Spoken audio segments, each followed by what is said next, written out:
నేటి భగవద్గీత శ్లోకం. సంజయ ఉవాచ దృష్ట్వా తు పాండవానీకం వ్యూఢం దుర్యోధనస్తదా ఆచార్యముపసంగమ్య రాజా వచనమబ్రవీత్. ఈ శ్లోకంలో సంజయుడు యుద్ధభూమిలో జరిగిన విషయాలను వివరిస్తున్నాడు. పాండవుల సైన్యం ఎంతో శక్తివంతంగా వ్యూహపూర్వకంగా ఏర్పాటై ఉందని చూసిన దుర్యోధనుడు తన గురువు ద్రోణాచార్యుని దగ్గరకు వెళ్ళి మాట్లాడుతున్నాడు. బయటకు ధైర్యంగా కనిపించినా అతని మనసులో భయం మరియు అనిశ్చితి స్పష్టంగా కనిపిస్తున్నాయి.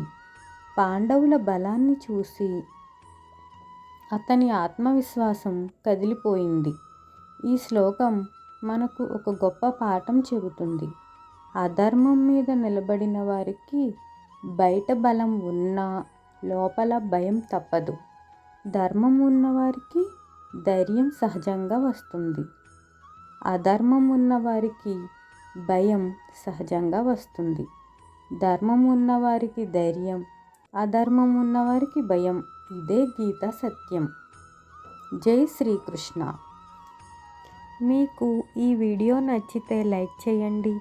మీ అభిప్రాయం కామెంట్లో చెప్పండి. ఇలాంటి గీతా వీడియోల కోసం సబ్స్క్రైబ్ చేయండి. Thank you.